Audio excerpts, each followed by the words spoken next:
कीजिए meeting meeting, खेलिए meeting meeting, करते रहिए मीटिंग मीटिंग, आल हुआ मीटिंग। 2025 में चैंपियंस ट्रॉफी जीतने के बावजूद जो इंडियन क्रिकेट के सबसे बड़े स्तंभ रहे हैं उन पर सवाल उठने शुरू हो गए कि क्या वो 2027 वर्ल्ड कप खेल भी पाएंगे। क्या अभी भी इन दोनों में वो बात है कि ये 2027 वर्ल्ड कप या फिर उससे पहले इंटरनेशनल क्रिकेट में अच्छा कर सकते हैं। पर सब ये भूल गए कि रोहित शर्मा विराट कोहली का उस चैंपियंस ट्रॉफी में क्या परफॉर्मेंस रहा था। उससे पहले ओडीआई क्रिकेट में इन्होंने बादशाहत हासिल कर ली थी जिसको हर कोई भूल ही चुका था। हम सब भूल गए थे कि रोहित शर्मा विराट कोहली ने इतने साल ओडीआई क्रिकेट में क्या किया है और एक ऐसा फॉर्मेट था जहां से दोनों खिलाड़ियों की फॉर्म कभी गई ही नहीं थी। फिर भी इनके ऊपर मीटिंग्स के सवाल होने लगे। बीसीसीआई, गौतम गंभीर, अजीत अगरकर, हर कोई ऐसा सोचने लगा कि शायद अब इनका टाइम हो चुका है, शायद इनसे वो परफॉर्मेंसेज नहीं आएंगी जो इनसे पहले आया करती थी और अब हमें फ्यूचर की तरफ देखना है। ये सब बातें होने लगी और हमें तो लग रहा था कि शायद हर फॉर्मेट से अब ये दोनों खिलाड़ी अलविदा कह देंगे और इंटरनेशनल क्रिकेट से रिटायर हो जाएंगे। पर पिछली 2 सीरीज में जो हुआ उसने सारी की सारी मीटिंग्स हमेशा के लिए कैंसिल करा दी और ये दिखा दिया कि जंगल के सिर्फ यही राजा हैं। साल 2025 में सब कुछ बदल गया। रोहित शर्मा, विराट कोहली T20 के साथ साथ टेस्ट क्रिकेट से भी रिटायरमेंट ले चुके थे और अब ये दोनों सिर्फ एक ही फॉर्मेट खेल रहे थे, वो था ओडीआई क्रिकेट। ओडीआई क्रिकेट पिछले कुछ सालों से काफी ज्यादा कम हो गया है और अब ओडीआई क्रिकेट के मैचेस बहुत ही कम होते हैं अगर हम पिछले कुछ टाइम से कंपेयर करें। तो देख के तो लग रहा था कि इन दोनों का यहां भी फॉर्म मेंटेन करना बहुत ज्यादा मुश्किल होगा। इवन दो इन्होंने बादशाहत हासिल करी है इस फॉर्मेट में बहुत कुछ किया है, बट इनकी एज, फिटनेस, सब कुछ देखते हुए लग रहा था कि बड़ा मुश्किल होने वाला है रोहित शर्मा, विराट कोहली के लिए कि वो ओडीआई क्रिकेट में उस लेवल पे डोमिनेट कर भी पाएंगे। चीजें तो तब बढ़नी शुरू हुई जब हमें पता लगा कि ऑस्ट्रेलिया सीरीज से पहले जब टीम इंडिया का ओडीआई स्क्वाड आया, रोहित शर्मा, विराट कोहली जरूर थे स्क्वाड में, बट उसमें रोहित शर्मा को कप्तानी से हटा दिया गया था। शुभमन गिल को ओडीआई कप्तान बना दिया गया था, जबकि 2025 मार्च में उन्होंने टीम इंडिया को अपने कप्तानी में चैंपियंस ट्रॉफी जिताई थी। सेलेक्टर्स का साफ यहां पे मानना था कि ये दोनों खिलाड़ी अभी नॉन कमिटल हैं और इनकी ऑटोमेटिक जगह अभी ओडीआई टीम में नहीं बनती है। यहां पे काफी ज्यादा हेट मिलना शुरू हुआ, चाहे गौतम गंभीर हो, अजीत अगरकर हो, दोनों पे काफी सवाल उठने शुरू हुए कि आप ऐसे 2 खिलाड़ियों को कैसे बाहर कर सकते हो जिन्होंने इस साल आपको चैंपियंस ट्रॉफी जैसा एक टूर्नामेंट जिताया।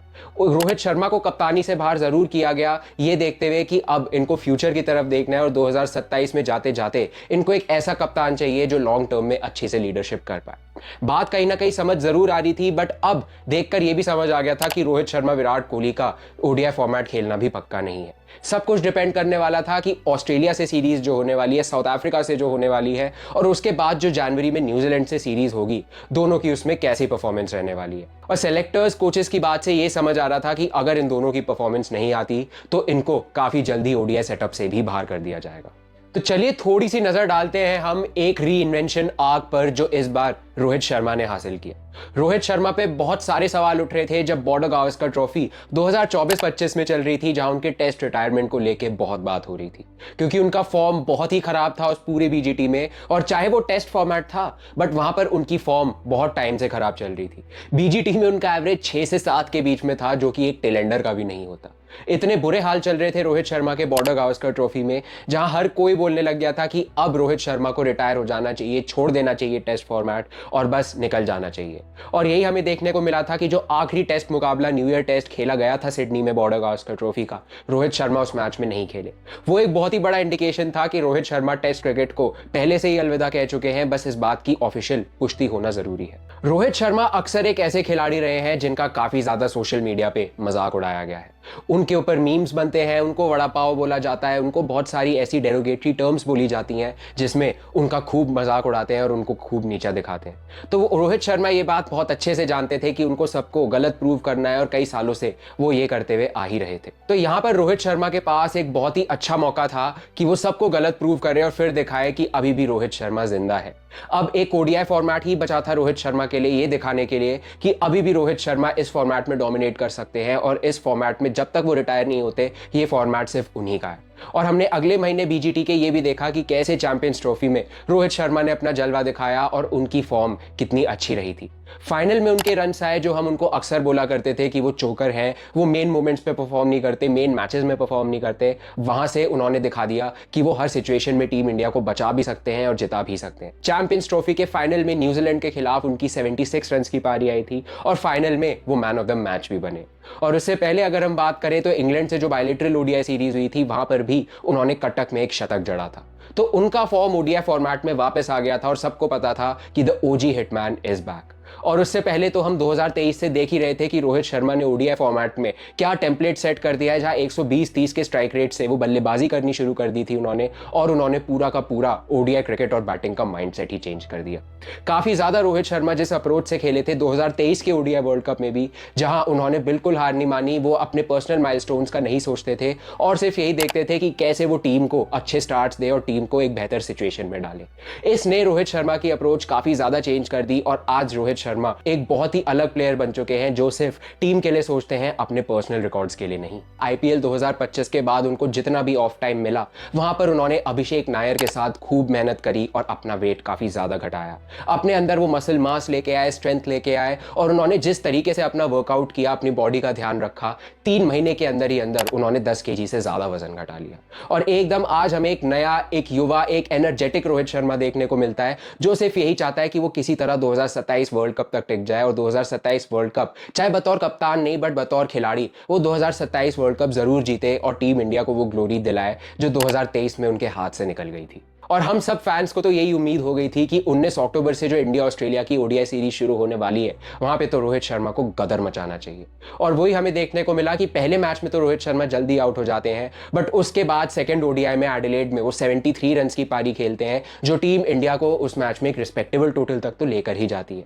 और उसके बाद तीसरे ओडीआई में जो हुआ वो तो हम सब नहीं देखा। 121 रन की पारी उन्होंने खेली और सबको दिखाया कि अभी भी रोहित शर्मा ओडीआई फॉर्मेट के बेताज बादशाह हैं। और 38 साल की उम्र में भी उन्होंने सारे सेलेक्टर्स, सारे हेटर्स का मुंह हमेशा के लिए बंद कर दिया और दिखा दिया कि भाई इस फॉर्मेट में तो आप रोहित शर्मा पे एक भी सवाल मत उठाओ। और यही हमें देखने को मिल रहा था कि उस सीरीज में इतना अच्छा करने के बाद, मैन ऑफ द सीरीज बनने के बाद, ये बात तो साफ हो गई थी कि अभी ना इनको डोमेस्टिक क्रिकेट खेलने की जरूरत है, ना इनको अपने आप को बार बार प्रूव करने की जरूरत है। और शायद जो आग, जो एक रिन्यूड एनर्जी रोहित शर्मा और विराट कोहली में आ गई थी वो अब उनसे कोई नहीं छीन सकता था। एक खुशी का पल तो हमें यह देखने को मिला कि जब हाल ही में अभी टीम इंडिया ने साउथ अफ्रीका के खिलाफ वो ओडीआई सीरीज जीती तब टीम का एक विनिंग सेलिब्रेशन हो रहा था। रोहित शर्मा ने वहां एकदम कह दिया कि वो केक को हाथ भी नहीं लगाएंगे और केक नहीं खाएंगे, क्योंकि वो जानते थे कि उन्होंने कितनी मेहनत से वेट घटाया है और वो बिल्कुल अब टीम इंडिया के लिए फिट रहना चाहते थे। तो वहां उन्होंने खुद कहा कि यार मैं तो नहीं खाऊंगा, मैं वरना मोटा हो जाऊंगा। तो उन्होंने ये बात बिल्कुल यहां से दिखा दी कि वो बिल्कुल डेडिकेटेड है, बिल्कुल फोकस्ड है सिर्फ उस 2027 वर्ल्ड कप के लिए और उसके लिए जितनी भी ओडीआईज आने वाली हैं वहां पे रोहित शर्मा को अपना हिटमैन रूप धारण करना ही है। उसके लिए वो सब कुछ करने को तैयार है और जब 2027 वर्ल्ड कप आएगा रोहित शर्मा सिर्फ एक ही चीज चाहते हैं कि वो वहां पर वर्ल्ड कप जीते और सबको दिखाए कि क्यों वर्ल्ड कप उनसे ज्यादा कोई भी खिलाड़ी डिजर्व नहीं करता है। अब जरा चलते हैं उस खिलाड़ी की तरफ जिन्होंने इस टाइम में अपना सॉफ्टवेयर ही अपडेट कर लिया।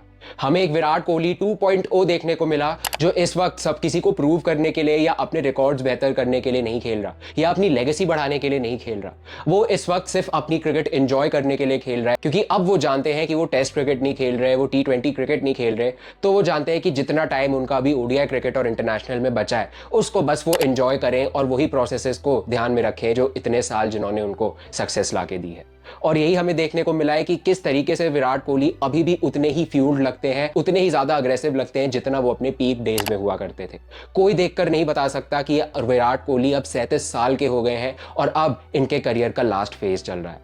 अभी भी हमें वही युवा, नौजवान, यंग विराट कोहली जो आंखों में आंखें डाल के कंपीट करता था, खेलता था, वो सब हमें इस कुछ टाइम में देखने को मिला। और कोई बता ही नहीं सकता देख के कि ये वही खिलाड़ी है जिसने 5-6 महीने अभी कोई क्रिकेट नहीं खेला था और ये किसी दूसरे देश में जाकर सेटल हो गए थे। और रोको के कमबैक से पहले एक बहुत ही बड़ा नैरेटिव बन गया था कि परफॉर्मेंस दोगे तो टीम में रहोगे, नहीं दोगे तो नहीं रहोगे। यहां तक ये बोल दिया गया था कि इनको डोमेस्टिक क्रिकेट में खुद को बार बार प्रूव करना पड़ेगा और दिखाना पड़ेगा कि ये इस फॉर्मेट में बिलोंग करते हैं और अभी भी इनकी जगह यहाँ पर है, क्योंकि हर कोई चाहता था कि यंगस्टर्स की जगह यहाँ पे रोहित शर्मा या विराट कोहली ना खाएं और देखकर लगे कि ये दोनों खिलाड़ी सिर्फ एक्सपीरियंस के नाम पे खेल रहे हैं। पर विराट कोहली ने बताया कि भाई कितने भी यंगस्टर्स आ जाए, कितना भी कोई अच्छा खेल ले, कितना भी कोई डिजर्विंग है, राजा तो राजा ही रहता है, किंग तो किंग ही रहता है। ऑस्ट्रेलिया में 2 मैचेस के रफ स्टार्ट के बाद विराट कोहली फिर से एक बीस्ट मोड धारण कर चुके थे। तीसरे ओडीआई में 74 रन की पारी, रोहित शर्मा के साथ 168 रन की पार्टनरशिप, 3 मैचेस में 300 से ज्यादा रन, 2 सेंचुरीज और एक मैच में तो वो 117 के स्ट्राइक रेट पे खेले।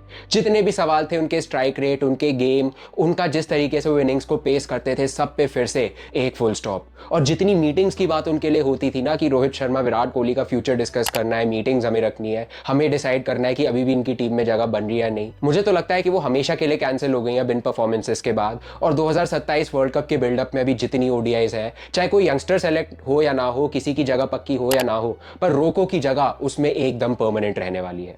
और यही हमें देखने को मिला इन दोनों सीरीज से, चाहे ऑस्ट्रेलिया के खिलाफ हो, साउथ अफ्रीका के खिलाफ हो, कि ये लेजेंड्स तो अभी कहीं नहीं जा रहे हैं। जितना भी फ्यूचर का डिस्कशन इनका हो रहा था, फ्यूचर पे इनके बात हो रही थी कि क्या ये अच्छा कर पाएंगे, क्या इनके अंदर जैसे जैसे इनकी एज हो रही है, ये बूढ़े हो रहे हैं, क्या ये अच्छा कर पाएंगे, वही फिटनेस लेवल्स वो सब मेंटेन कर पाएंगे। सब पे एक करारा जवाब दोनों ने दिया और दिखाया कि ओडीआई क्रिकेट पे हम ही राज करते। रोहित शर्मा ने इस सीरीज में 20,000 रन भी पूरे करे अपने इंटरनेशनल क्रिकेट में, और विराट कोहली कुमार संगकारा से ज्यादा इंटरनेशनल रन बना चुके हैं, जो कि ये बात प्रूव करता है कि इंटरनेशनल क्रिकेट में सचिन तेंदुलकर के बाद विराट कोहली के सबसे ज्यादा रन हैं। Modern day masters, modern day goats दोनों खिलाड़ी हैं, और ये दिखा रहे हैं कि इनके बिना कोई भी टूर्नामेंट अभी इंडिया जीत ही नहीं सकती है। चाहे 2026 T20 वर्ल्ड कप ऐसा फॉर्मेट होगा जहां पे दोनों नहीं होंगे, बट 2027 वर्ल्ड कप में इनकी सख्त सबसे ज्यादा जरूरत है और इनके बिना कुछ हो ही नहीं पाएगा। और अगर गौतम गंभीर, अजीत अगरकर मीटिंग करेंगे भी ना इन दोनों को लेकर, तो उसमें यही बात करेंगे कि इनको कन्विंस कर ले कि यार प्लीज 2027 तक रुक जाओ, एज से कोई फर्क नहीं पड़ता, फिटनेस से कोई फर्क नहीं पड़ता, तुम्हें जो चाहिए प्लीज ले लो और प्लीज खेल लो। ऐसा फ्यूचर मुझे लगता है इन दोनों खिलाड़ियों का यहाँ पे होने वाला है, और इनके थाली में परोस के इनको दिया जाएगा कि आप हमें बता दो यार आपको क्या चाहिए, हम आपको सब देंगे। और 2027 वर्ल्ड कप तक इनकी इतनी खातिरदारी, जी हजूरी करी जाएगी जो देख के बहुत मजा आने वाला है। तो बात फाइनली ये निकल के आती है कि रोहित शर्मा, विराट कोहली 2027 वर्ल्ड कप से पहले कहीं नहीं जाने वाले हैं। चाहे कितनी भी मीटिंग्स कर लो आप, कितनी भी प्लानिंग कर लो, कितने भी आप टीम कॉम्बिनेशंस बना लो, ओडीआई के हर एक कॉम्बिनेशन में ये दोनों खिलाड़ी तो होने ही वाले हैं। अगर नहीं होते हैं तो टीम इंडिया का ही लॉस है, टीम इंडिया ही कोई आईसीसी टूर्नामेंट नहीं जीत पाएगी। तो इससे तो ये बात साफ हो गई कि गौतम गंभीर, अजीत अगरकर जो शायद प्लॉट कर रहे थे कि इनको किसी तरह टीम से निकाला जाए, यंगस्टर्स को खिलाया जाए, उनकी जगह ना खाया जाए, आई थिंक उन दोनों के प्लान्स पे पानी फिर गया। और तो चलिए आज के लिए बस इतना ही। अब आप हमें कमेंट्स में जरूर बताइए कि रोहित शर्मा, विराट कोहली का फ्यूचर कितना हद तक सेफ हो चुका है, और क्या आपको लगता है कि 2027 वर्ल्ड कप ये दोनों खिलाड़ी बिल्कुल खेलने वाले हैं, और क्या अगर ये नहीं खेलते तो टीम इंडिया वो वर्ल्ड कप भी बहुत बुरी तरह हारेगी। और अगर आपको ये वीडियो पसंद आया हो तो please like, comment, share and subscribe to my channel and keep watching the cricket show with Sid.